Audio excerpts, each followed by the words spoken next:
Hey, Steve.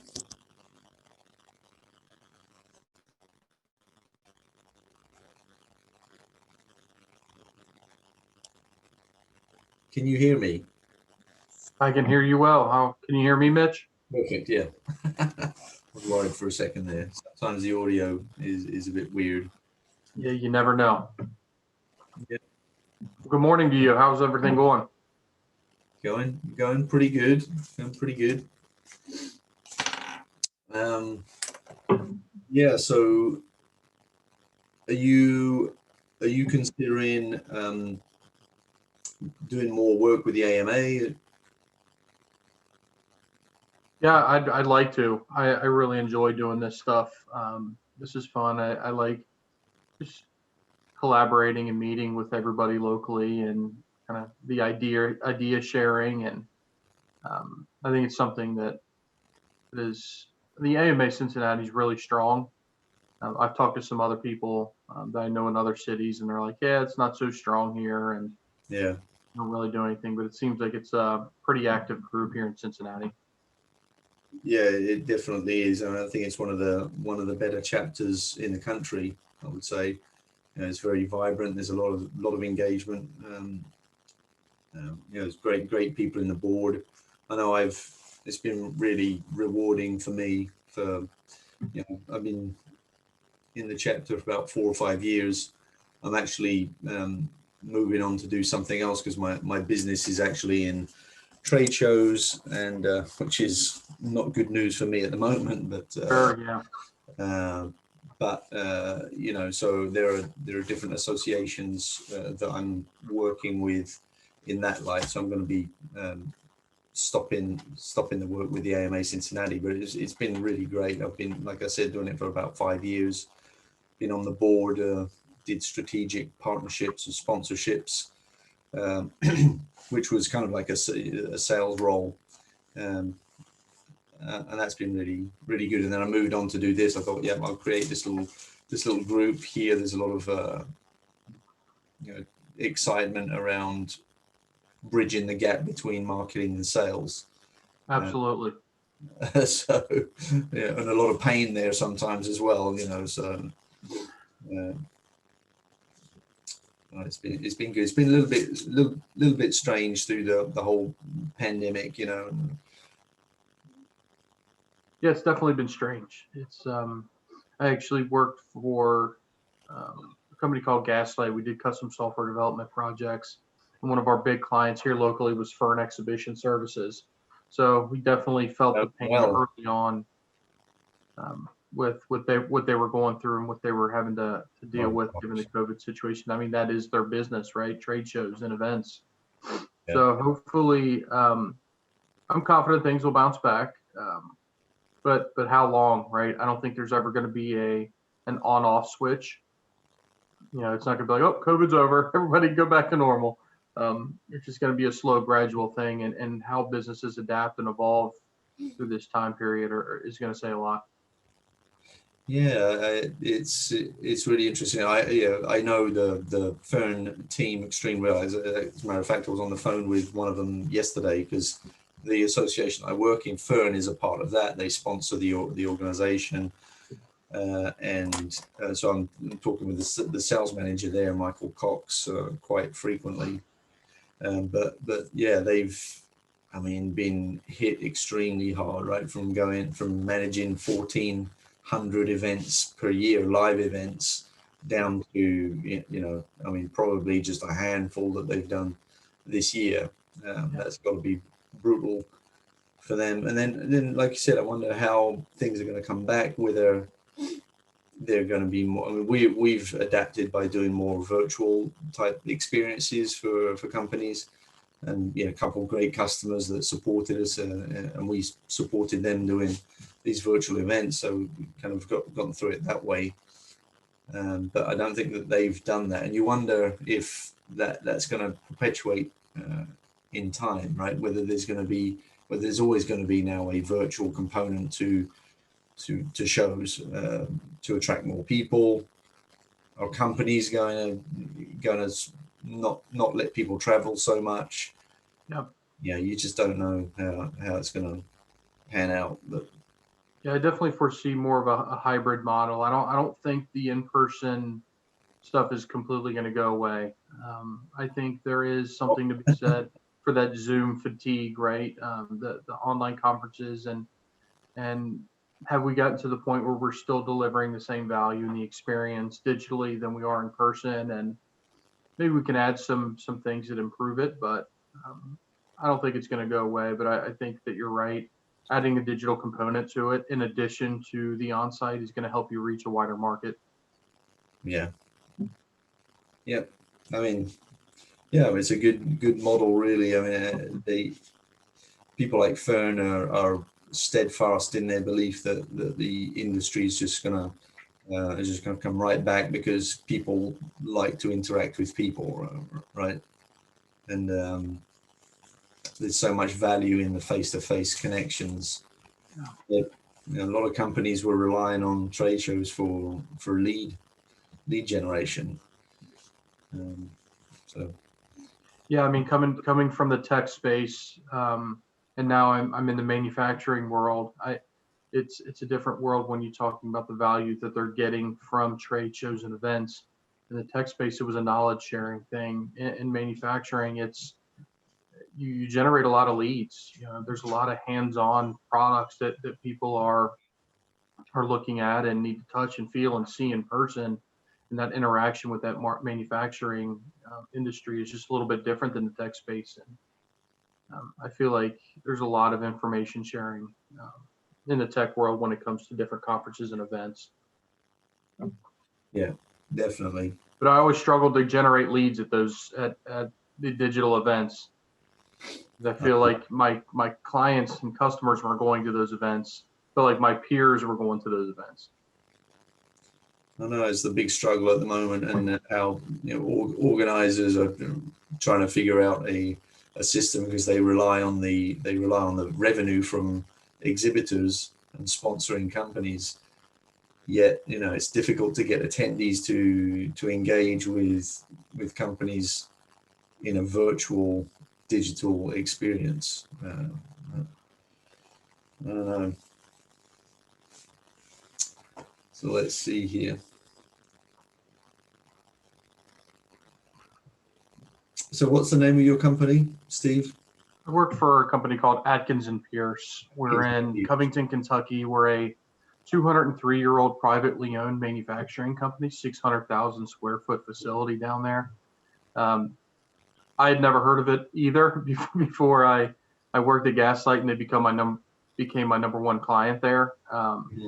They were just trying to innovate their space through technology, and we were a good digital partner for them. But they do braided textiles. They're the number one distributor for Yankee Candle candle wicks. They do ropes. They do any kind of hosing material, wireless harnessing. I mean, it's crazy how that industry just has continued to just evolve and grow over 200 years and still going strong today. Wow, that's amazing. Yeah, I think I've done some work with another old company in Cincinnati here, Rotex, and they do large sifting equipment. But 200 years, yeah, you've got them beat by 50 years or more. That must be the oldest company, one of the oldest companies in the area, right? I think so. I mean, they have a document on their wall there in the office that has an order of candle wicks being delivered to Procter and Gamble by way of Procter and Gamble's wagon. So they have an actual receipt from the 1800s where Procter and Gamble's wagons are going to transport the candle wicks from Atkins and Pierce to Procter and Gamble. So pretty interesting. It's cool stuff. Yeah, very good. Well, there's Kevin. Hey, Kevin. Good morning. Hey, Kevin, how are you? Good. How are you guys doing? Fantastic. Doing good.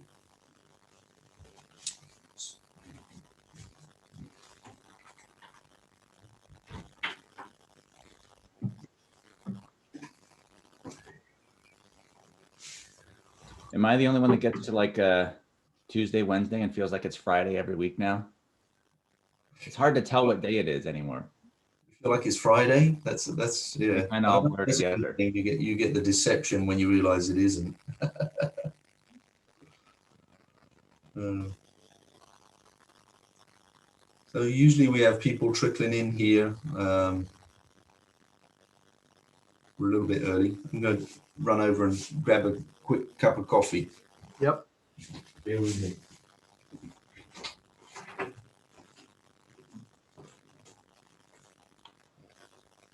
And Steve, you're all good with tech and sharing and all that? Yep. Yep.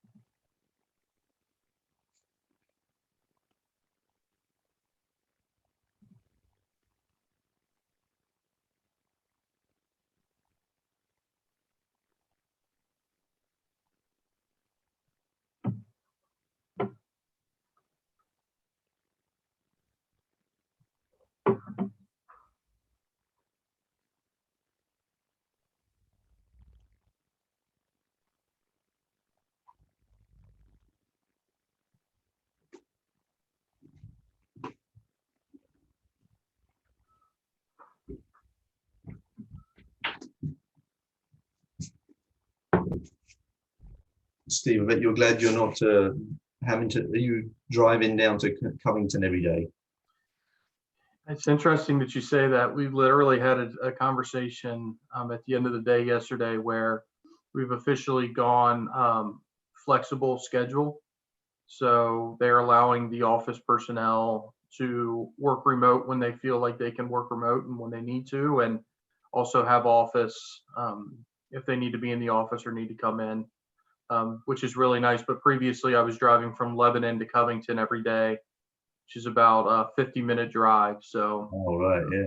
being able to shave off, even if it's 2 or 3 days a week, that's a game changer. So it gives me a lot of time back in my day. And with the bridge, I can't remember the name of the bridge, but I-75, I-71 bridge being shut down, it's everyone's going over 471, right? Yep, everybody's going 471, and it's added a lot more semi traffic to 71 in general. I typically take 71 to 471 to 275, and what it's really done is I've just noticed it pushing all the semis to 71, 471, 275 east in Kentucky. So yeah, it's been interesting. So it's kind of a blessing that they came to us and announced that they'd allowed us to have this hybrid schedule now. Oh man, we were up there the other day, and literally the traffic was backed up on 71 right up to 275. On the north side, and round and round the bend as well. Incredible. I mean, you were like backed up on 275 trying to get onto 71 south, and it must have been a parking lot the whole way when the bridge went down the other day. Yeah, I've even been trying to take the 275 loop all the way around. That's less people that are going to be 75 traffic goers are going to take 275 loop all the way around.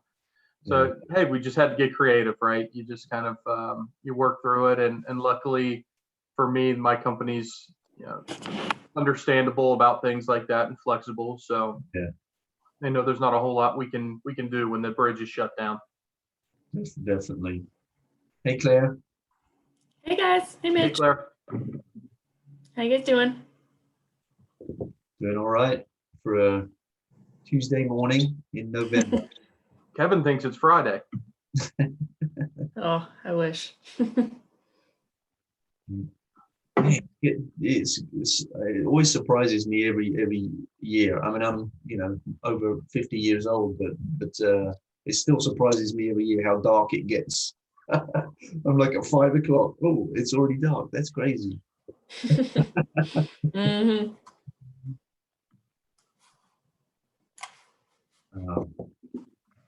Claire, how you been? I have been all right. Normally I'm in the office, but on Tuesdays I work from home. So it's a little easier making this Yeah. community this morning. 'Cause normally I'd be in the office. Are they? So whereabouts are you working now? I'm at Vega. Still at Vega, yeah. Yeah, How's that going? it's going. I'm on the digital team, so we are busier than ever.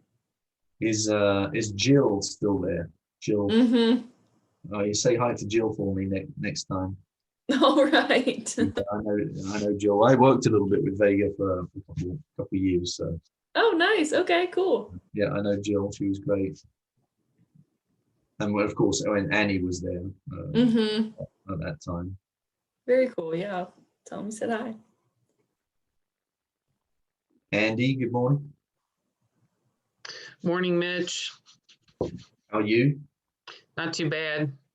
Yeah, are you keeping up with the daily grind of the AMA presidency? Yeah. Every evening, Yeah. every night. Yeah. Keeping up with it, trying to. Amazing. That's a lot of work. Yeah. It's good work, though. How things been going through the pandemic, and it's just so different. It is. I mean, one positive thing is I'm able to attend a lot more events probably than if they were in person. Mhm. So that's one upside, but the downside is obviously seeing folks in person and so, but so far, I can't complain. Yeah.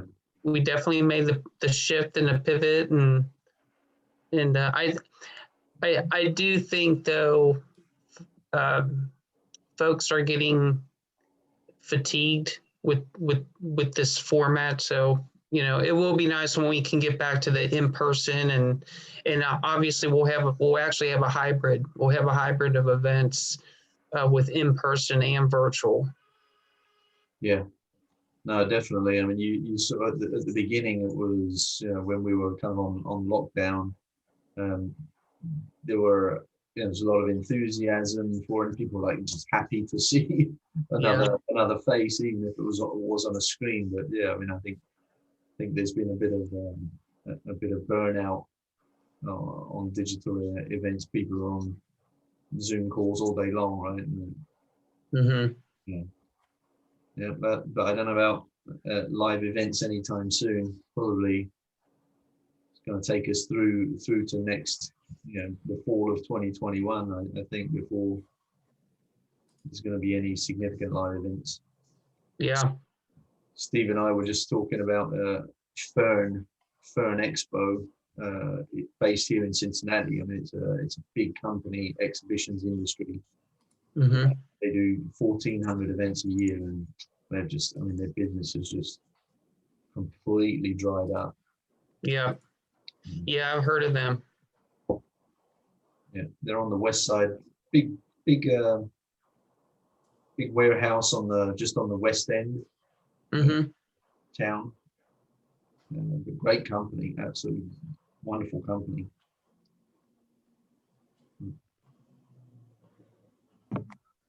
Difficult stuff.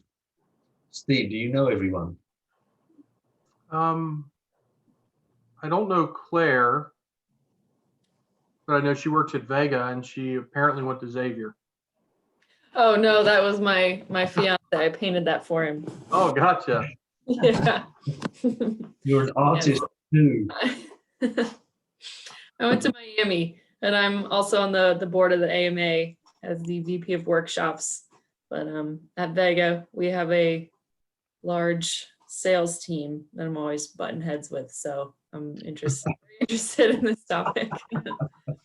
Yeah, I mean, everywhere I've been, that's why this topic was so excited to me. I really enjoy the CX work, but this topic in particular is one that just personally, I've been places where it's gone really well, but then I've been places where they're so siloed. There's no communication. There's no collaboration, and it just everybody is pointing fingers at everybody else, and it doesn't have to be that way. So. Mhm. I got excited about this topic because it also allowed me to kind of dive in and dig in a little bit to just different personality traits of salespeople and marketing people, and why does this continue to happen, and what can we do to fix it, and what's the roadmap to kind of gaining that organizational alignment. So Sure. it was pretty exciting stuff. Yeah, at Vega, they've just, I mean, not just, but it's been a couple of years now, but they overhauled like the sales team in there. So there's a bunch of new people, and Mhm. how's it all going? It's going. Yeah. I started at Vega about, I don't know, a year and a half ago, and that was right after they just got into replacing a bunch of territories in the US from rep companies to direct sales. So I was thrown right into helping to onboard a lot of the new sales guys with all of our marketing tools while also learning the marketing tools myself. But we've got, I want to say maybe 80 to 90 sales guys now all throughout the US. We just got a huge territory in Texas that we're trying to fill some sales roles down there now. So we're still growing. Yeah. Yeah, that was an incredible shift for yeah. you to make in a short span of time. Mhm. Managing all those relationships, and then, I mean, did you manage to hire people from the distributor network, or from the dealers that you had, or just like new people? So say that first part again. Did you manage to hire people from some of the distributor network that you had? I mean, there it was. How did you call it? The sales team was not a direct sales team. I was just wondering, because their relationships are important, right? They develop relationships with companies and your customers, things like that, and then hopefully it wasn't like stripped away from them. Mhm.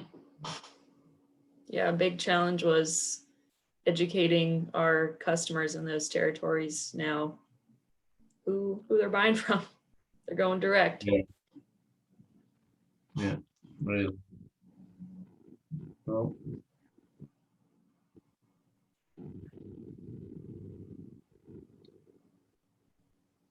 so everyone's off to get their coffee.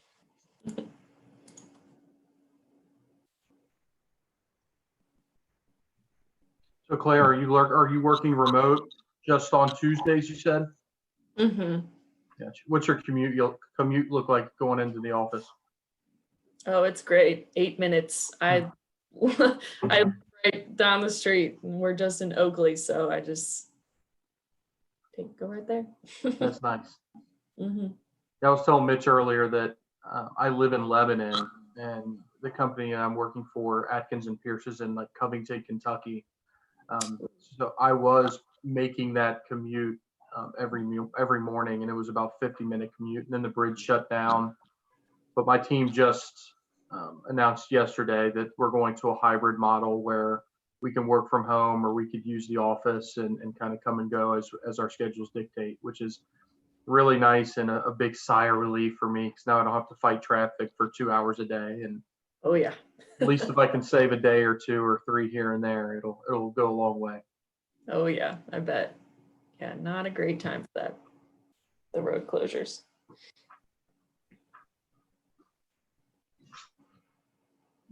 There's Audrey. Morning, Audrey.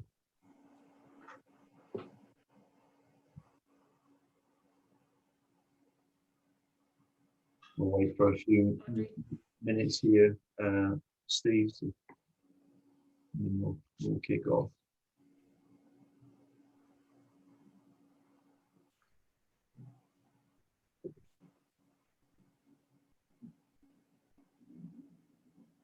Hey Audrey, can you hear us?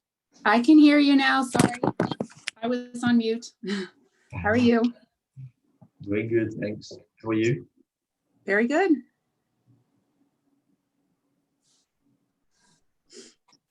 Hi, Audrey, why don't you kick us off with little intro, what you do. Okay, sure. Good morning. I am Audrey Ronis Tobin, and I am Director of Marketing at Co-Strategics, which is a technology solutions company. And good morning. I am also the AMA. Audrey's sound's not working. Oh, you can't hear me? We can hear. Yeah. Oh, okay. I'm also the AMA VP of Ignite, and that is thick in the planning. So very excited to. You still can't hear me? Gina, maybe it's on your end. Yeah, we can all hear Audrey. Working? Yeah, I can't hear Andy either. Maybe it's me. Yeah. Anyway, I am excited to be here this morning, and good to see you again, Steve. Audrey, it's nice to see you again as well. Thanks for joining.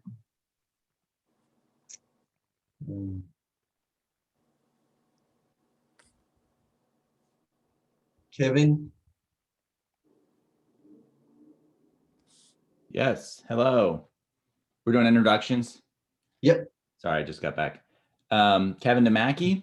I'm on the board with AMA Cincinnati. I help with programming, and I work as the Director of Insights and Innovation at Gorilla Brands, interacting a lot with the sales teams there. And I also have my own marketing education business where I do training programs. It's called Gurulosity. Perfect. Claire, I know you've talked a lot, but go ahead, give us the formal. So I am the digital marketing specialist at Vega Americas. We are a manufacturing company, and like I kind of got into earlier, got a very large sales force all across the country that we help them do their thing in the digital marketing department, especially nowadays with everyone being remote and it's harder to get into other facilities. They're relying pretty heavily on the digital side. So I have been very busy. Very good. Sarah, are you on?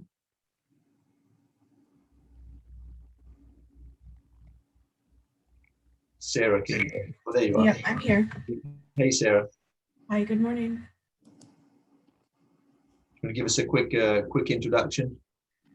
Sorry, I just joined, so I had no idea what the question was. Oh, sorry. We're just doing the brief introductions of what you do and why you're here. Yeah, I work for Bloom Novatest. We're a manufacturer of metrology products for CNC machines. I'm the marketing manager. I cover North America, Canada, Mexico, and the United States. We have a sales force of independent sales consultants. Not independent. They are employed by us across our territory. And I just thought that this might be an interesting webinar to sit in on. Great. Andy needs no introduction, but I work for a company called Spins, and we focus on the natural, organic, and health and wellness products industry.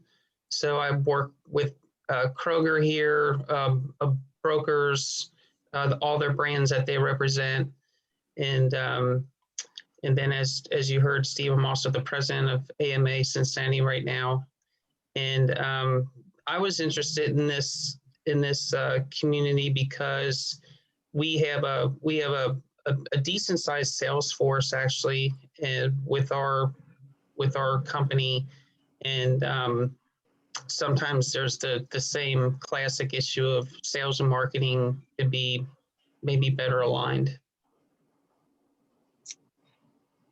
okay, great.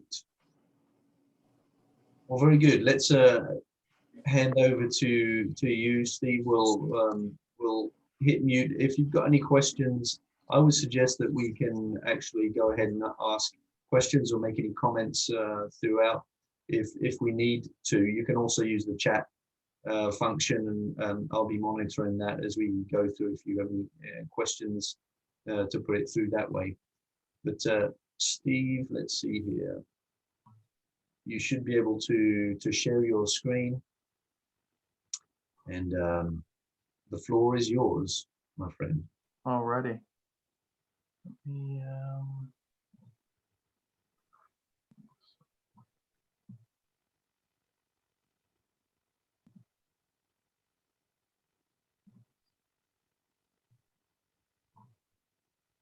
And Steve, give us the quick introduction as well for those who didn't hear that earlier on. Yeah, absolutely. I'll introduce the topic first, and then the next slide is a little bit about myself. But the topic, connecting sales and marketing, how marketers can enable sales by thinking more like salespeople. This topic really resonated with me. I was telling Claire a little bit earlier that I've been at different organizations, most of which sales and marketing really operate in silos. There's not any collaboration. There's a lot of finger pointing. There's not sharing of ideas or concepts. And it always surprised me that these two groups, while they seem so similar, and that they were so far apart as far as being able to communicate on a daily basis and really just get along. I feel like their goals and objectives were really misaligned in some places, but I've also been at places where it worked really, really well, and sales and marketing were a great combo together, and that they almost worked as an extension of each other. And I am now at a manufacturing organization who we have a few others that are in that manufacturing space, and they have a tendency to move a little bit slower, I think, than some other organizations, especially for me. My company's 203 years old. They've been around for a really, really long time and have not really established a consistent sales and marketing organization internally. So I've been hard at work trying to align our teams, trying to grow our teams the way that I feel will be best for the organization. And I've been pretty heads down doing that. So I did want to kind of start everything off by telling everybody thank you. You know, I appreciate everybody waking up early. I know these aren't always easy meetings to attend because they're first thing in the morning. But thanks for hanging out with us this morning. Now, before I get rolling, I do know everyone's businesses are a little bit unique and different. My ideas aren't really going to translate to each and every business out there perfectly. And, you know, frankly, they're really not meant to. The presentation was kind of created to inspire you all to think strategically about your organization and understand that sales and marketing alignment is no longer a nice to have. It's more of a must have. In industries I've been in, you know, marketing was responsible primarily for, you know, alongside business development, for creating leads and opportunities for the sales team. And I understand that not all marketers share the exact responsibilities in that meaning, but making decisions with sales in mind will help, I think, any marketer succeed in this crazy environment that we live in today. So a little bit about me. Cincinnati native, born and raised, went to Coleraine High School, played a little football at Marietta College, and then transferred back to UC after an injury. I've been in complex sales for over 10 years, mostly in the tech side. I controlled a region of the southeast part of the United States where I sold tax compliance software to Fortune 500 companies, think Bridgestone and Cracker Barrel and larger organizations throughout the South. And then most recently, I was at a company called Gaslight locally, where I was really introduced to the AMA.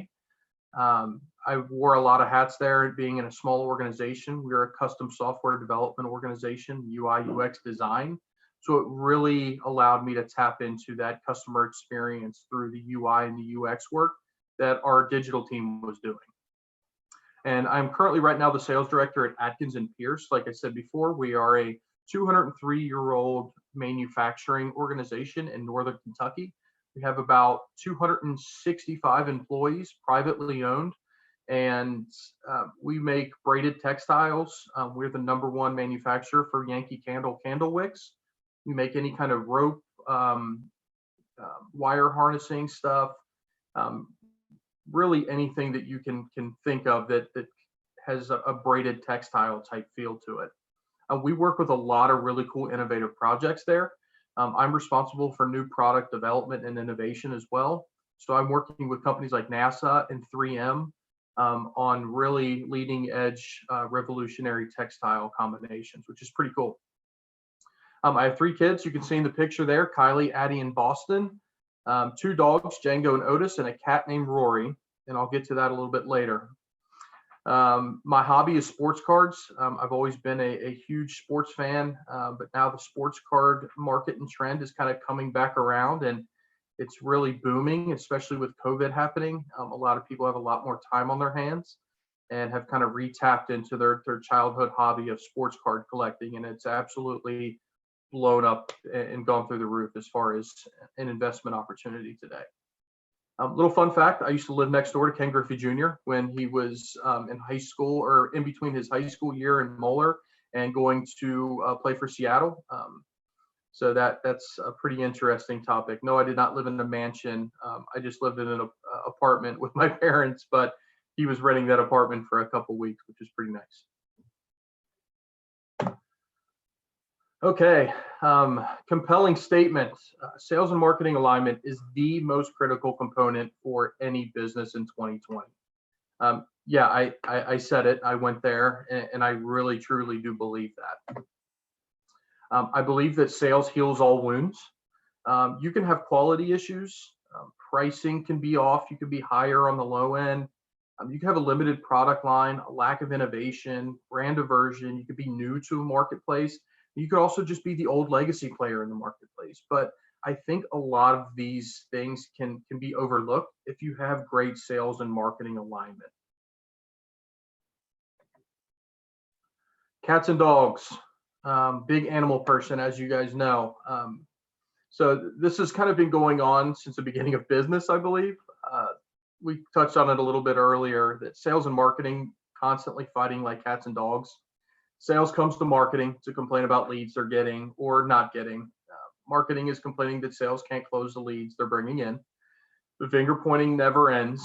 And unfortunately, leadership typically has to get involved. They step in, which really only complicates things further, because and a lot of times when leadership has to jump in and jump on the side of one to another, you know, they're almost drawing a line in the sand and picking a side, which then kind of delivers this deflating or morale busting feeling to the other side. So I envision a world where you don't have to get upper management involved, or upper management or leadership is actually, they're driving the collaboration side of things and not having to choose and pick which side is right. So I came across an article. I was really interested in finding out what are the successful traits of a marketer and a salesperson. And I got this one from, you can see it on the bottom right corner. It was a blog post titled 5 Character Traits of a Good Marketer. And I thought it was really, really interesting to find out that, you know, they're empathetic, they're consistent, they're curious, and they're anti-perfectionists. A lot of marketing people I have worked with in the past struggle to be anti-perfectionists. They are definitely perfectionists, and sometimes that can rub a sales team the wrong way. We just need more content. We don't care if it's perfect. Just get it out. We need more blog articles. We need more. It doesn't have to be perfect. And I think it's difficult for some marketing teams to find that balance of quality versus quantity. And then open-minded. That one was pretty interesting to me. And kind of one note on being open-minded. I did a little research into, you know, what character traits fall into being open-minded. What does that actually bring you? And I found something that said that self-aware people tend to be open-minded. The people who possess self-awareness tend to be open-minded because they're able to examine, reflect upon, and even critique themselves. If you're open-minded, you do things like analyze yourself. welcome new points of view, change your mind, and see things from various perspectives. I think we can all kind of use a little bit more of that in today's world, especially on the political landscape. But I thought it was really interesting because a lot of the marketing teams that I have worked with in the past, they've not been very open-minded. They've been very, hey, this is how we're doing things, this is what we do and how we do it, and this is how we generate leads, and that's it. And I think it's a really good for any professional to have, for any individual to be open-minded. I think it's a good trait. But I thought that it was interesting that she called that one out specifically. Steve, Sure. can I pause you for a second there, and because you've got some avid marketers here on the call, and I'm just interested in that. I've never heard that before. The anti-perfectionist or anti-perfectionist. I wanted to ask our avid marketers here what they think about that term. Any feelings on that? Claire, Gina, Amy, Audrey? I can say I've become more of a perfectionist because our sales team pick up on a lot of the little nitty-gritty mistakes in marketing emails, things like that. They love to tell you when you've messed up. So I've become a little bit more of a perfectionist while working with a larger sales team that loves to tell you their opinion. But I mean, I see it for sure. I think for me, it's competing because I probably am a perfectionist, but I also know that as a marketing team of one, in order to get anything out the door and get my job done, like I need to, like, I can't let perfection stop me. So like slow me down. Like I've got to get stuff out that's it's hopefully it's good, but sometimes it's got to be good enough because otherwise I'll never get anything done. So I think for me, it's a little bit competing, but I definitely understand. I mean, I'm surprised this showed up on this list, I guess, just knowing like my tendencies and Claire's tendencies and stuff like that. But I can see it both ways. I think it's a balance. There's certain things that are never going to be overlooked, like, big mistakes and you calling people the wrong name or things that don't make sense. But there's also overall, not just marketers, but people creating things can get in a spin cycle where it's just never done and nobody has time for that. And so I think if you're looking at being perfectionist as, is this right? Is this right? Is this right? You have to get over it. But in some ways, like Claire was talking about, you still have to be a little bit of a perfectionist in the attention to details. So I just think it's both. Very interesting term. Sorry, Steve, carry on. Thought that was worth great. the pause on that to get some input from the teams. It's a very it's controversial. I think as we've just heard, but I think it's a very interesting term. It's also a term of self-reflection for marketers, right? Yes. Am I being too overly perfectionist on this versus getting things out the door, like Amy was saying? But interesting point. Yeah, absolutely. And would you guys agree that in the definition of using, I guess, this example, that marketing people tend to be more cat people and salespeople would be classified as being more dog people? Yeah. I just didn't know if I should have put the cat on the marketing side or the dog on the I mean, I'm a dog person.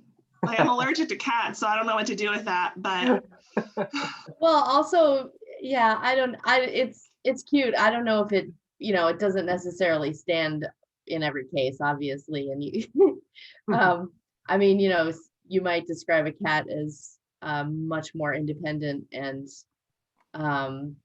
maybe standoffish, and marketers can be very social people. So marketers also aim to please, which is a very dog trait. So I think you could make Good, It good. depends. I'm a cat person, so I'm on board with that for sure. I think you could describe them as cats and dogs in terms of they come at it from different goals sometimes, and that can create some friction. But I think from a personality standpoint, you probably have all walks of life on both sides of it. Absolutely. I had to pick a side, and I wanted to get your guys' feedback to find if I picked the right side or not.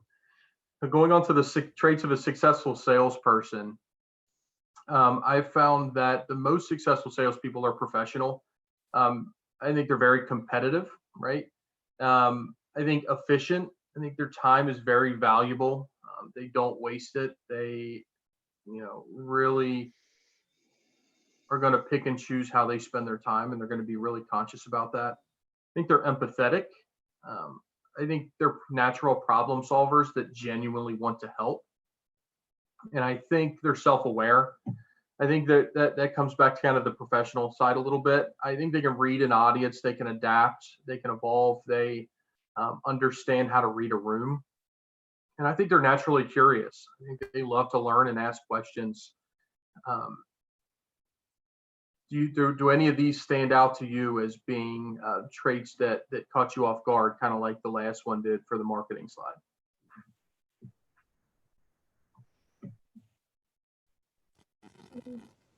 I don't think anything here catches me off guard. I would say that I think these also describe a successful marketing person. So, there may be a reality where they may be more similar than different, whether they realize it or not. It's just a thought.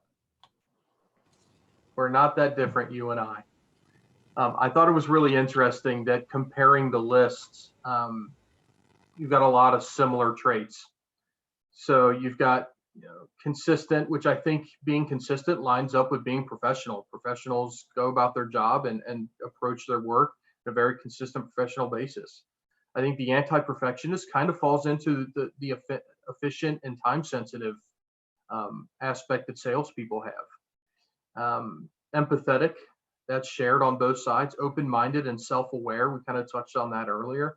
And then naturally curious. I was really interested to see that 3, almost 4 out of the 5 were very, very closely aligned here. I think you mentioned also, Steve, that salespeople are naturally competitive as well. That's probably one trait that that may not be a natural marketing trait, but it's probably something that you'd see more in the sales team. Be my observation. Yeah, absolutely. I think that my job as a sales leader is to hire reps who have these traits. I would make the argument that, among other things, a major objective of the marketing staff or marketing team is to maximize the return on the investment the business has made in the sales team. I mean, Claire, you're kind of having to deal with that right now as far as onboarding your sales team.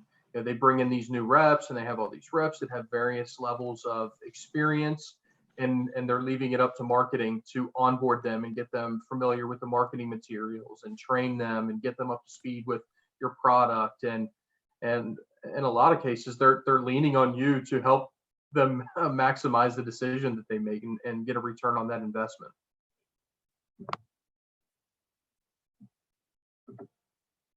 Time to get to know your sales team. These are a little comical. I was literally thinking through my head, what are questions that salespeople think and say and ask themselves?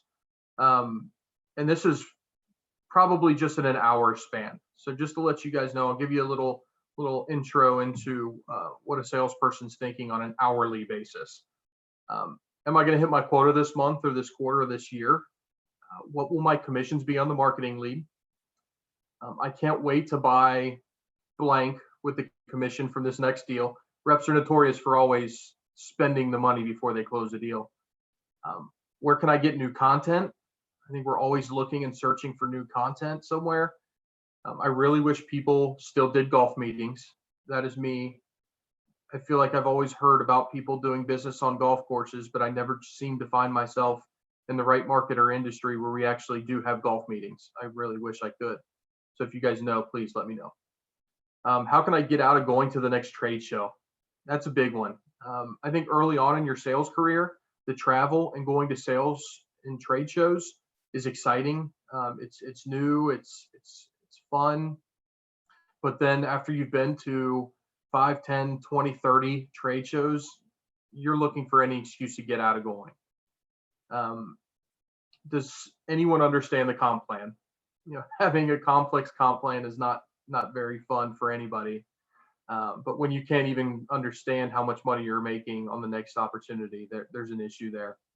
Why do I have to make cold calls? Isn't marketing's job to provide me with the leads? I've heard this one over and over and over again. One more big deal and I'll hit my quota. I would have hit my quota if I had better leads. And am I going to get fired? So all of this in just 1 hour. So imagine what an entire day inside a salesperson's mind is like.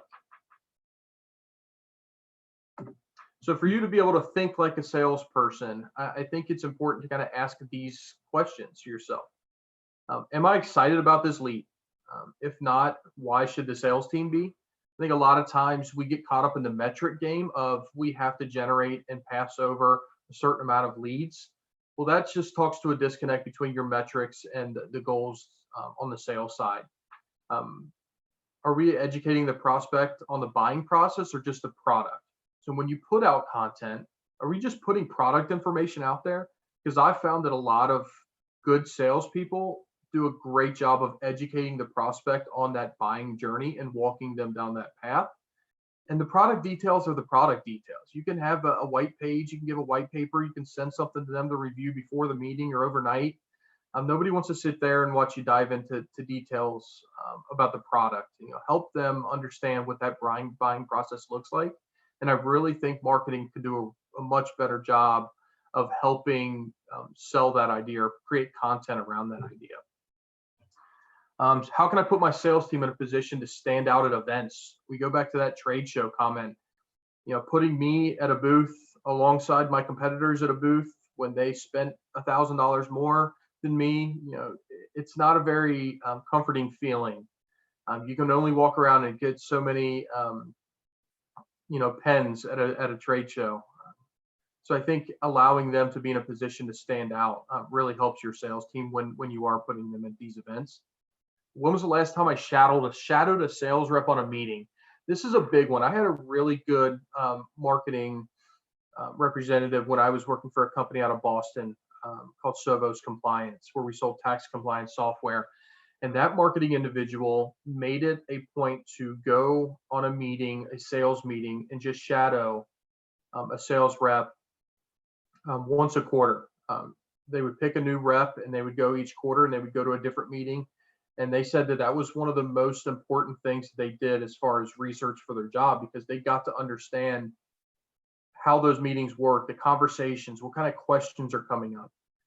What are some of the assumptions about my organization that are untrue? Do I know the sales for the month, the quarter, or the year? Do I know the goals? Do you as a marketing individual know what the goals are that your reps are trying to hit? I think having empathy there, telling them hey, Jim, I saw that you're, not too far off from hitting your monthly goal or your quota. I'd love to try and find you a lead. Tell me what you're looking for. I'd love to help you get over the top.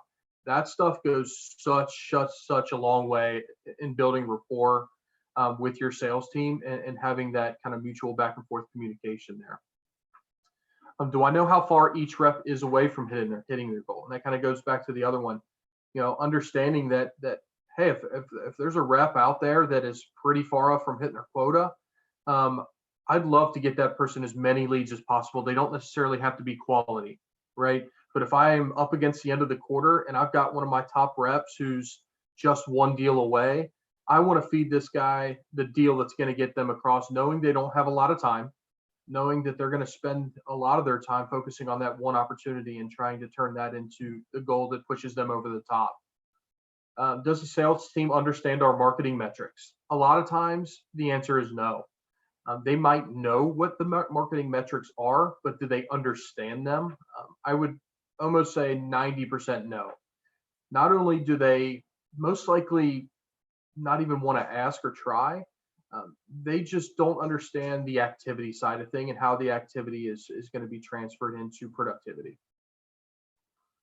What activities drive the most sales? I think the marketing team asking the sales team this, you're going to find different answers from different people. Is it emails? Is it cold calls? Do we have the most success through referrals or social media or word of mouth or through current customers? I think understanding this, you're going to get different answers from different people, but you really want to cater to what your top reps are saying. If your top reps are saying, look, I generate the most interest from referrals, then that just tells marketing, like, let's put the pedal to the metal here and really dive deep into a referral program or create marketing content that is focused on driving leads from those referrals. Do we have any additional questions that you guys would throw in here? I was going to make a quick comment, Steve, that I think is really interesting here, that salespeople probably don't understand the marketing metrics, and salespeople are, in generic terms, very metric driven, right? They're following their numbers and their compensation plan, and so it might be a good tactic to present in a meeting to the sales team what the marketing metrics are, because you're kind of speaking the language, right? That's the language of salespeople. So they'd probably be interested in knowing that as a marketing person, you also have goals and you also have metrics that you're tied to, and that they would understand that, and it would be a point of a bridging point, I think, to do that. So I think it's an interesting point. I would probably add something about what's resonating with customers. What's gonna drive that conversation? What's gonna change from just consideration to a decision? I would think that the salespeople are thinking about that every time they go to their next meeting and set their next meeting, and I would hope the marketers are too, because that's what we're doing in the background a lot of the time, is helping people get over the humps and down the pipeline. Yeah, I agree 100% with that, Gina. And Mitch, going back to your point, I am a big dashboard person. I'm big on displaying it where everybody in the organization can see it. I love showing the sales metrics, where we got to goal. I love the idea of showing the marketing metrics. Hey, we've generated this many leads this month that have transferred over to being sales. We are this close to hitting our goal that we put in place for ourselves. We've generated leads through social media. We've generated this many through this campaign. I love being able to track that stuff and displaying it, because a lot of times when you have revenue success at an organization, a lot of the sales people get all the credit. The marketing people are just kind of in the back saying, well, we help too. And they don't really get the recognition that the sales people get, right? And I'm really big on kind of sharing that excitement and that energy, because without a successful marketing team, you're not going to have a successful sales team, in my opinion. But I feel like the marketing team gets overshadowed when it comes to celebrating the results a little bit. I've actually had to articulate out loud to salespeople that it's not going to change their credit and their comp if they tell us which leads were successful, if they actually give marketing some credit, because it was early on in marketing automation days, and they were gaming the system. They wouldn't put it at the right stage in the CRM, and so they wouldn't get the right messaging. And that's all of those things have to be connected now. You can't really do it without working together and seeing which leads are moving forward and which leads aren't. Are they the right leads that are getting in there? Quantity of leads does matter, but it doesn't matter if it's not any quality. So looking together at the CRM and how things are moving through, and what percentages are closing, that really helps with continuous improvement. Yeah, I think the quantity and quality thing is definitely a struggle, a back and forth. And any team you talk to will say that they prefer the quality, but a lot of times we'll find that the metrics are also kind of driven towards quantity, which leaves people in conflict, right? What's quantity of quality, right? Yeah, absolutely. We want the best of both worlds. Yeah, I'm sorry Steve, to bring this up again, but this speaks directly to something I keep bringing up over and over again because it's been going on for over 40 years. Sales and marketing were established by many of the large consumer packaged goods companies and others to be operating in separate silos.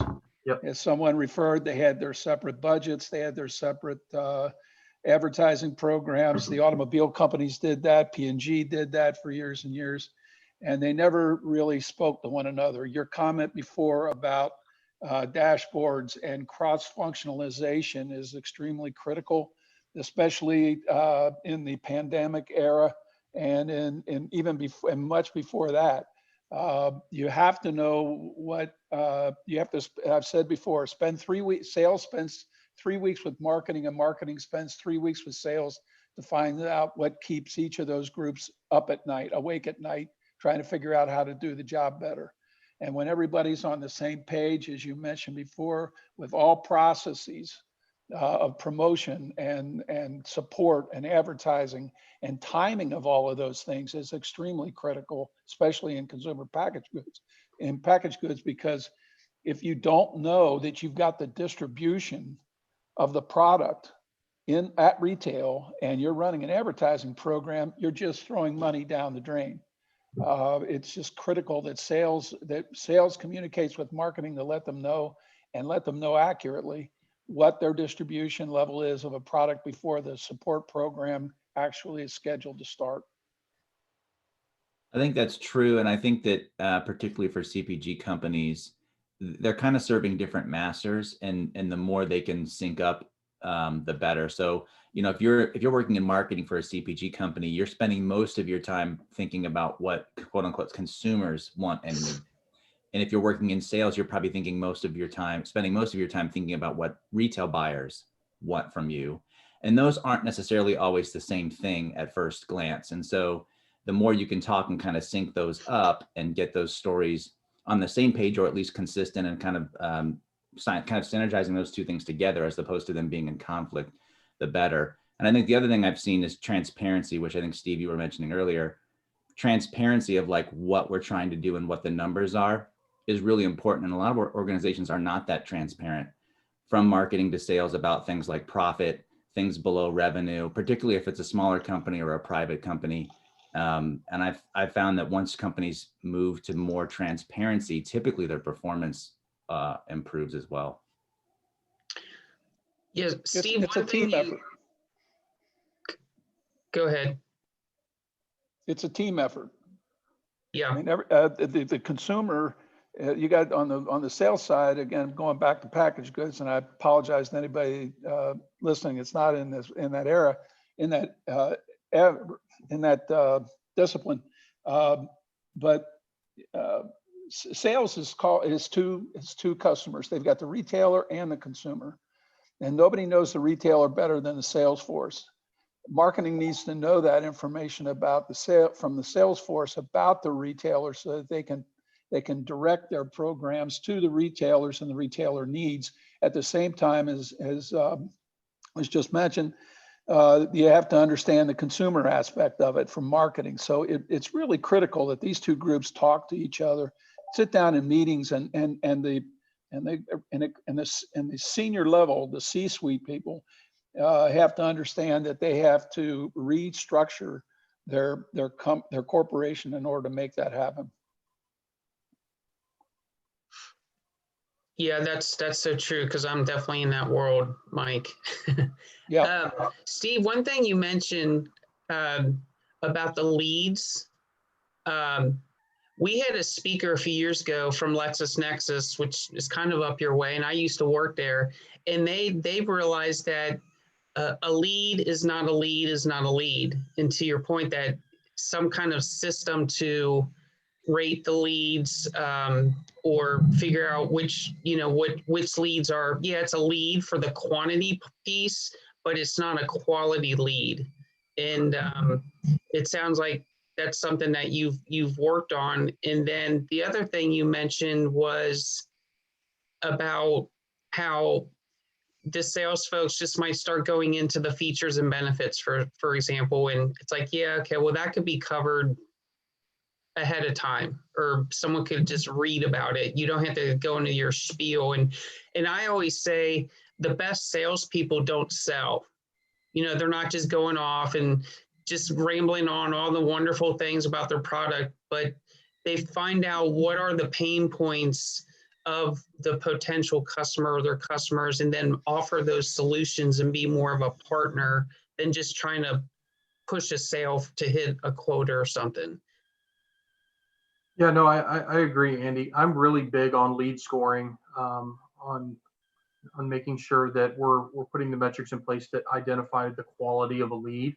That takes a lot of the guesswork out of the marketing team, right? I mean, you fill in the data, and if the data is going to give you a certain score, then that score dictates that you pass it off to sales. And sales should be a part of that process. And they should say, hey, we should really add a field, or this should be weighted a little bit higher. This has very little weight, or we need to make sure that this is a little bit more qualified.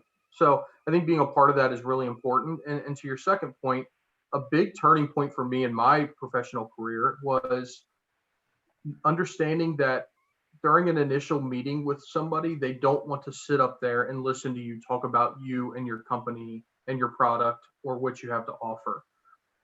They want to talk about themselves and their needs and their problems. It's pressing. That's why they're in front of you. That's why they're there. So what I started doing is sending out the slide deck of who we are as an organization, the intro to who we are and what we do and how we do things before the meeting. I'd send it out the night before, and I've said, hey, in anticipation of our meeting tomorrow, I wanted to get this slide deck in your hand. It gives you an understanding of who we are as an organization and the products and services that we offer. I'd love for you to come to the meeting tomorrow with some questions, and I'll answer those initially, but I want this meeting to be focused on you, and here's some things that you should be thinking about coming into this meeting, just to get them in the right mental state that this meeting is about you and your problems and your issues, and it's not about us. Because there's a lot of people out there that have a product that's similar. There's a lot of people out there that have a service that's similar and can do similar things.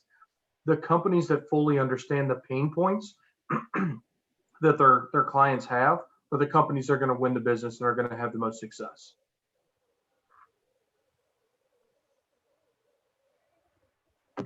That leads me to my next slide here. What do salespeople really want from marketing? I think quality leads with prospects who are ready to buy, right? That's perfect. Just serve them up to us on a silver platter. Sales materials that look professional or up to date and help educate the client.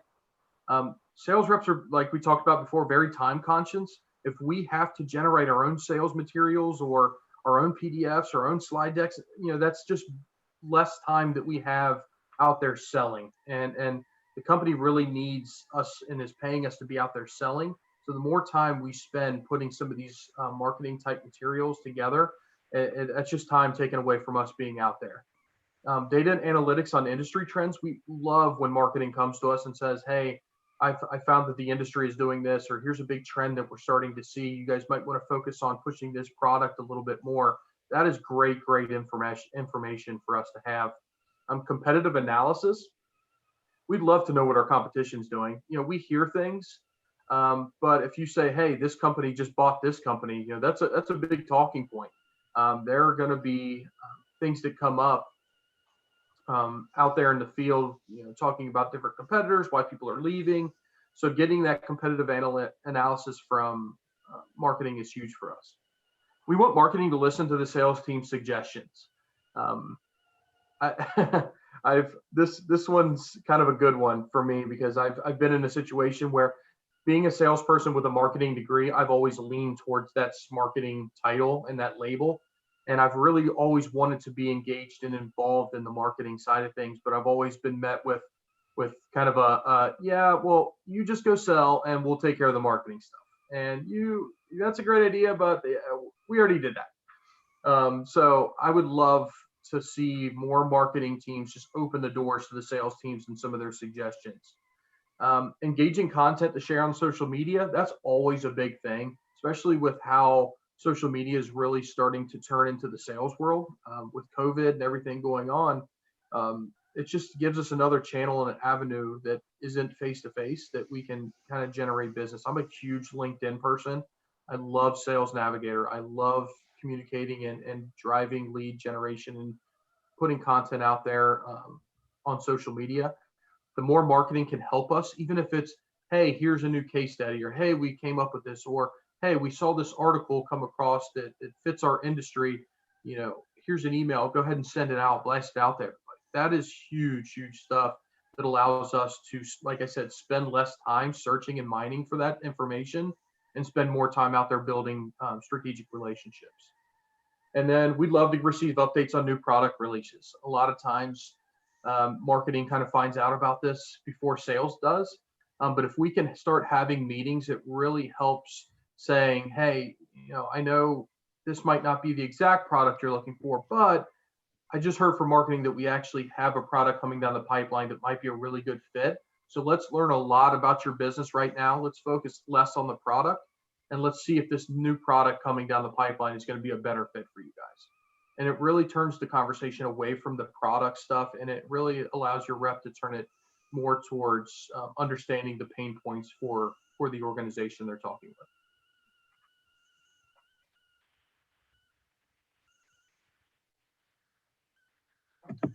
Time to take action. Now that we kind of know what the teams want, I've created a roadmap that will allow sales and marketing to become more aligned on a continuous basis. I think this will give everybody a decent little start to integrating their teams. Stage one is meet with sales reps and sales leaderships, meet with them separately. Meeting with them in the same room, you get a lot of sales leadership talk and not a lot of sales rep talk.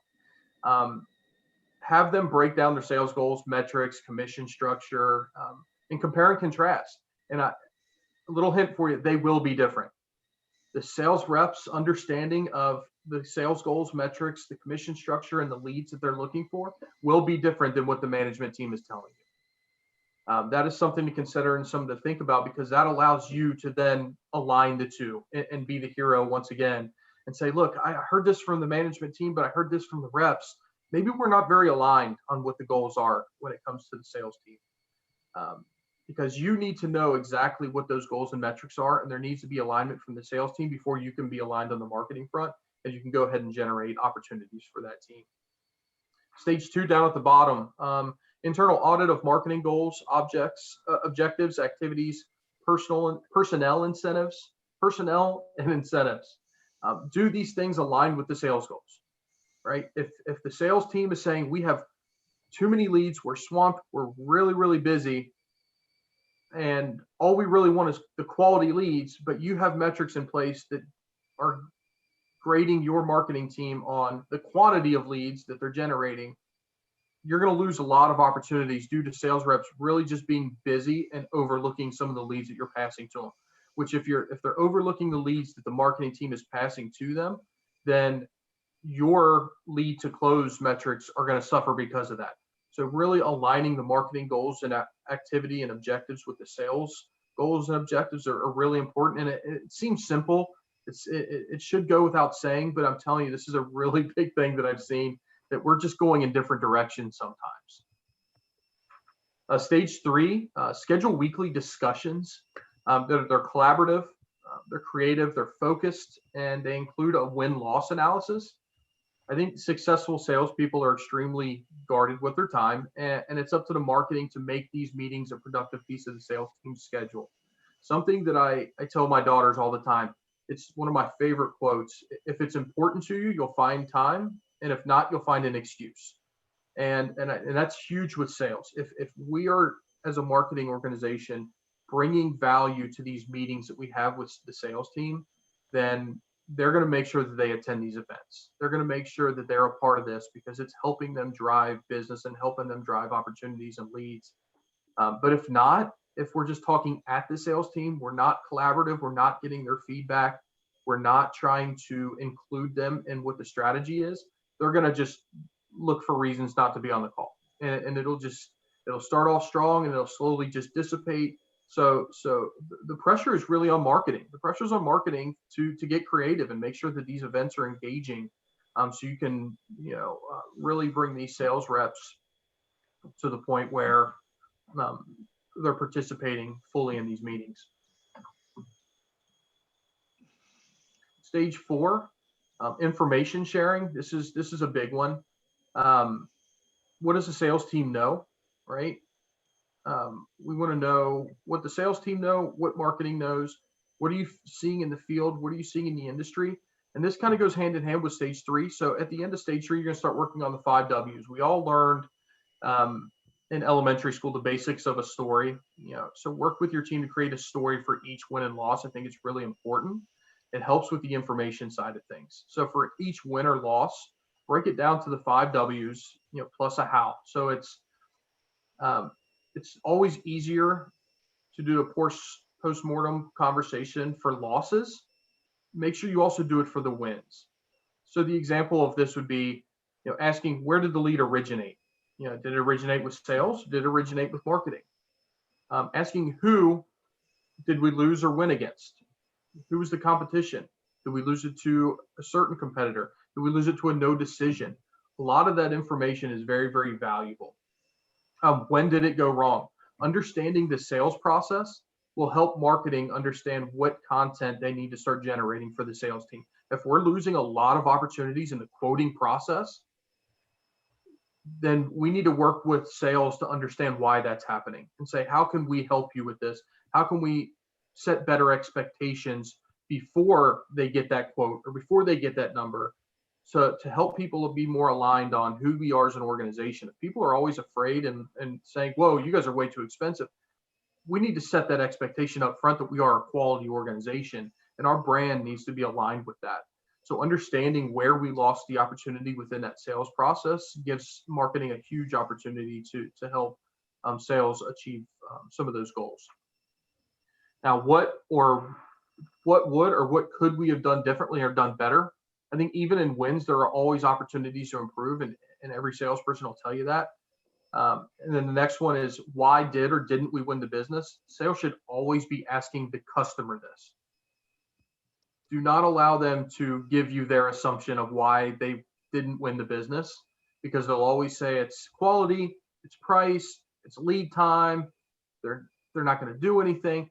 I want to know what the customer is telling me. So when I lose a sale, I want to reach out to that customer and say, hey, I understand, we went through this process. I thought we were aligned.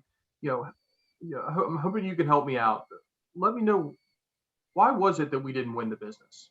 What was the reason? I want to make sure that we get better internally and we improve what we're doing here. So making sure you get that feedback from the customer, I think is so, so valuable. And then how do we improve? Both sides. I think brutal honesty is the only way to improve. Encouraging difficult conversations. This goes back to one of my favorite books, for the 5 dysfunctions of a team, and that fear of conflict. I think that really creates really open opportunities and collaborative conversations.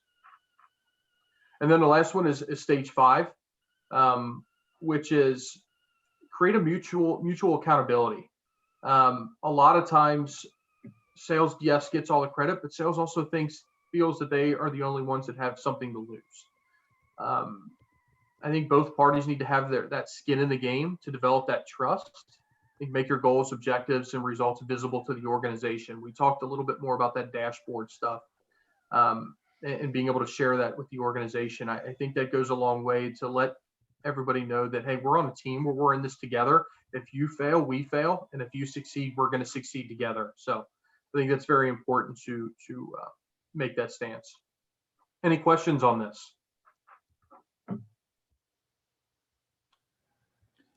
Steve, I think your point about asking the question why we did not win the business is really important. I found that in working in marketing, that's probably the number one piece of information we want and need, and it's probably the piece of information we get the least often. And I think usually the first reaction from sales is the price is too high, is very, very common. Yep. And we know in marketing from the work we do that most often that's probably not the case, that it's not about the price, it's about something else.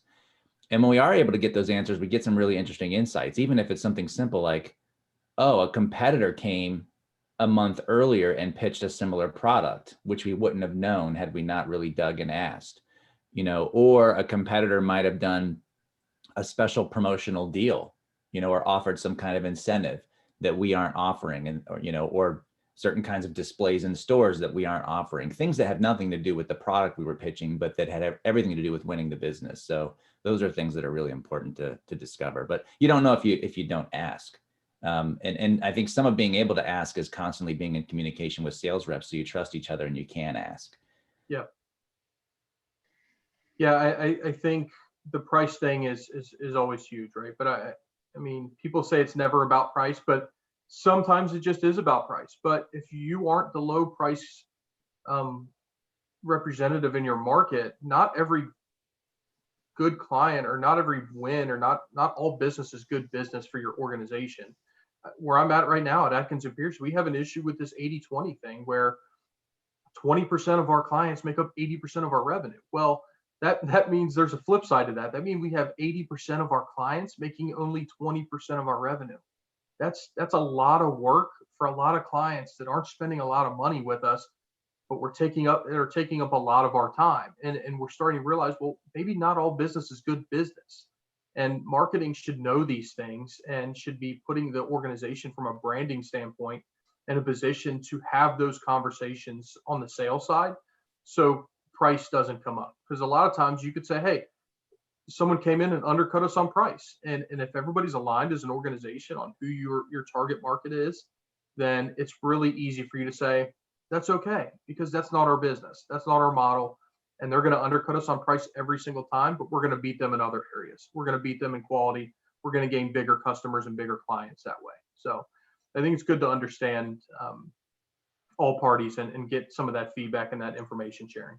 Yeah, I was just going to add, if it's about price, it's also about value and, determining, where you are in that balance, right? So if you're losing on price, but you're never going to be the lowest price, then that's a really great challenge for sales and marketing to work on together to figure out how you can create the value and or communicate the value so that people buy it anyway.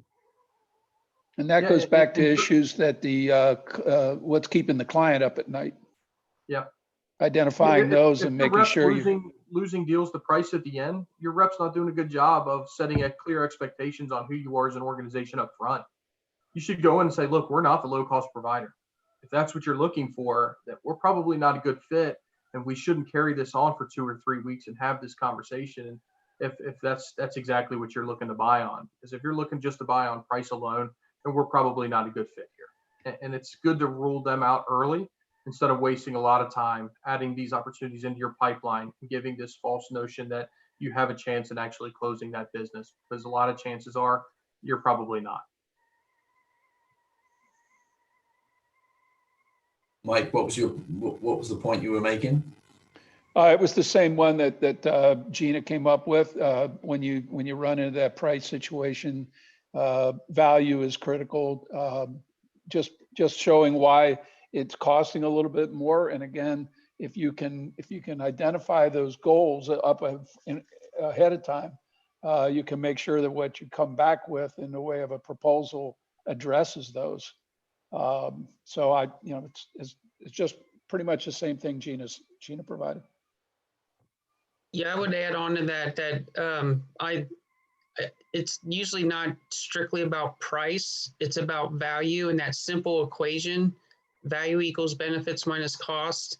I teach that to my students also, because we do that as consumers, and oftentimes it's perceived value. And so if you have a good sales team that says, okay, to your point, Steve, yeah, if you're a higher quality and you're a higher price point, it's probably not worth it to go after these firms that are just strictly about more the price is in their equation of the value equation, and let them go. Let it go, right? You're not going to win every sale, and you're going to spend a lot of time and effort with these businesses or clients that probably in the long term aren't worth it. But, you know, if you're a little bit higher on the price now, but if you can give that value, again, that's getting to how are you solving their problems and their solutions better. And, you know, it's the one quote I love from good old Deming is, what's the cost of your savings? And if, you know, providing over that and providing, hey, you know, this is a great, we can provide you this solution, and maybe beyond the short term mindset of the value, but the long term, then you can maybe win that sale. But I think that's a great strategy. And you're thinking with, yeah, some of these, you just got to let it go. Yep. And it's hard for sales reps to let go of opportunities when their pipeline's empty. I tell my reps all the time, it'll be a hell of a lot easier for you to let go and move on from opportunities if you've got a full pipeline and you've got 5 other people ready to go. So consistently prospecting, filling that pipeline up with opportunities, it's going to make that decision a hell of a lot easier to move on, versus having that be your only opportunity you're holding on to and squeezing because that's all you have going on. So it kind of goes back to the whole prospecting thing, or generating leads and having a full pipeline. It allows you to make better decisions that are more aligned with your organization. So yeah, Andy makes a great point. And I think that part of that is arming sales with the right pitch, and the right tools and information to be able to even customize or what they deem as the right pitch to their customer, but be able to make that case.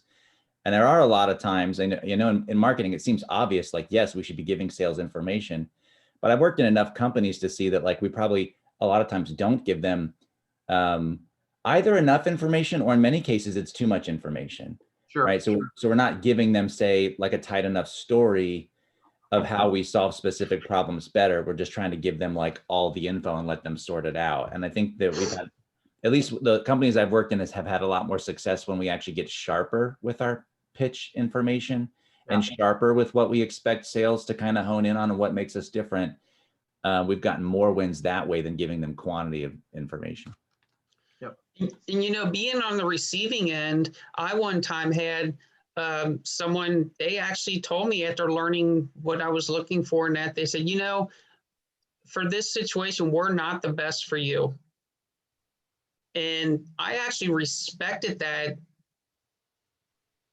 to where they were saying, you know, we can't match up for the best solution for you. There's a better solution out there for you than us. And I respected that so much that, you know, down the road, I came back to them, and then they did have a solution that matched. So sometimes letting that short-term sale go will bring someone back around to give you a sale in the future, instead of them just trying to ramrod with their sales pitch that, yeah, we are the best solution, when they're really not. Yeah, 100%. So, and being conscious of time, I know we're running up against it. I've had this up on the screen a little bit. What will success look like and feel like? It's going to look different for each organization. So for me, it's a gut feeling. It's an instinct thing. It's a feeling of comfortability where the metrics are going to tell you one thing, but your gut is going to tell you, like, man, we're in a good place right now. Wow, we've looked back and we've done a lot of work as far as lining sales and marketing up. So I think that's important to kind of listen to your gut a little bit as well. Tips, what's worked for me, you know, get to know your team on a personal level. I think this allows you to open up to you, trust you, communicate more frequently. Take meetings out of office. If you're in an office setting and you're just going to meeting and conference rooms to have these discussions, I think you get more honest answers outside the office setting. Everybody enjoys a free lunch, right? I think meet individually. Most sales teams have a few dominant voices that overshadow the others. Everyone's feedback and voice is important. So meeting with them on individual and team basis, I think, is really important for marketing. And then celebrate wins as a team. When sales close a deal, marketing should feel the same excitement and share the same visibility within the organization. I am so big on sharing the glory with marketing, and making sure the organization knows, hey, it started with these guys. We wouldn't be here without them, and letting the organization know some of the things that they're doing is huge. We worked through some questions and comments and suggestions throughout the conversation, which I think was fantastic. I wanted to share with you all. Do you guys have any questions really quick? Good. Steve, we do have a little bit of time. How many slides do you have left? I'm finished here. Okay. Very good. So if we want to answer some questions, we can do that, or we can do that here in 2 more slides. Yeah, carry on. Books I'm currently reading, Start with No. This is a book that's been out for a while, but it just came out on Audible. And when I had a 50-minute commute to work, to and from, Audible had become one of my best friends. So being able to listen and knock through books in a week was really, really fun. And that was the one that I had just finished up, was Start with No. Virtual Selling by Jeb Blunt. He is absolutely hands down my go-to when it comes to sales mentality, sales training, sales leadership. I love how he breaks everything down to different types of selling. Fanatical Prospecting is another one of his books, and I consider it to be the sales prospecting Bible that's out there. And he has a really good conference in Atlanta every year called Outbound that I've been to, and it's absolutely just a phenomenal conference. Very logical minded sales. And then, because I am a sports fan, The Dynasty of the New England Patriots by Jeff Benedict. Just understanding how they built this tremendous organization with a tremendous culture from the ground up, really coming from nothing, is really interesting and enticing to me, especially as I'm entering an organization where we're really trying to rework and rebuild the culture there. Steve, on that first book, if you can briefly explain, it says why win-win is an ineffective or disastrous strategy. A lot of people think of the win-win is what's the argument there? Yeah, the argument there is a win-win is actually a lose-lose for everybody, and you want to be on the side of the negotiation that's winning. You want to win the argument. You want to win the negotiation, and if you're conceding to be a win-win, both parties are just conceding. You owe it to your organization to be on the best side of a negotiation, to be on the best side of a contract, to get the best price, and to get the best, just get the best contract, I guess, possible with your clients. And if you're going in already with the mindset of it's a win-win, you're already going in there with thoughts of conceding things that you don't want to concede. So if you can go in there and hold your ground and say, these are things that we're not willing to budge from, and we can move on from there and allow them to throw things out there to get creative, but kind of stand your ground. If you're already going into a negotiation with the thoughts of conceding things, then you're not really doing your organization justice as far as putting them in the best situation possible. Okay, so a non-true win-win. Okay, thanks. Yeah. I think that's a really important or interesting point, that, and it's sales psychology, right? And then, like you said, when sales teams or salespeople and companies stand their ground in the face of a tough negotiation or whatever, they tend to actually get more credibility from the perception that they are more professional, and there's more credibility. Another sales coach that I spoke to said that it was kind of having a professional edge to the way you approach negotiations and things. So that's an intriguing title of a book. Anybody on the call that's interested in getting funding for improving customer experience? Forrester Research, August 24 of this year, posted a very interesting paper on how to get funding or get fired, as the title, and it really identifies the three elements and a system that pretty much lays out everything you would need to know to be able to do that in a short period of time. So I'd strongly suggest that to anyone who's trying to get funding for a customer, for getting customer experience information. Right. Thank you, Mike. Yeah, thanks, Mike. Yeah, I know I said early on that I have 2 dogs and a cat. Well, there are my 2 dogs and a cat right there. My 2 dogs on the outside, my 3-year-old Rhodesian Ridgeback and my 12-year-old Rat Terrier. And then my cat, my cat is my wife's 9-month-old Yorkie. What? He's not quite reached dog status in my eyes.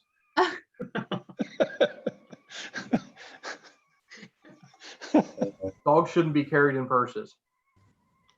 Oh, well, you try to carry a cat in a purse. I'll pay to see that. They won't stay for a minute. This has been extremely insightful, Steve. Thank you so much. We always are very appreciative of people sharing their knowledge and expertise. I mean, see, I think back to the early ones that you put out there, but empathy is a big one, right? Empathy begets empathy. So if you approach your job as a marketer with empathy to the salespeople, you're likely going to get some empathy back. I really liked the idea of the marketing metrics and using that as a tool to bridge the gap with salespeople and sales teams as well. And then I think Claire, you came up with an absolute brilliant idea here, something that you're doing. Do you want to talk about that for a minute or two here? Yeah, for sure. So this started right at the beginning of quarantine when all of our sellers could no longer go to customer sites. A lot of our sellers are, very old fashioned. They either didn't have a LinkedIn profile or had one and never used it. So I started offering LinkedIn training classes from how to set up your LinkedIn profile all the way through how to reach out and connect with customers and how to feel comfortable using LinkedIn as a sales tool. And so far it's gotten really great feedback. We don't offer LinkedIn Sales Navigator for our sellers. So this was kind of a way to help, appease some of the sellers who kept asking for it, giving them kind of workarounds for how to use the free LinkedIn tool and actually get some use out of it. And it's been great so far. Yeah, no, that's great. It's, like you were saying, Steve, it's become an important part of selling on LinkedIn, and giving salespeople the skills, training them, I think goes a long way to building credibility and confidence in the sales teams as well. All right, Steve, anything more for us? Any words of wisdom? You've given plenty, but I don't know if I have any words of wisdom. Just love your salespeople. there you go. They're not all bad people. Thank you, Steve. Well, thank you, everyone. Thanks, Thanks, everybody. everyone. Thank you, Steve. Thanks. Bye-bye. Bye.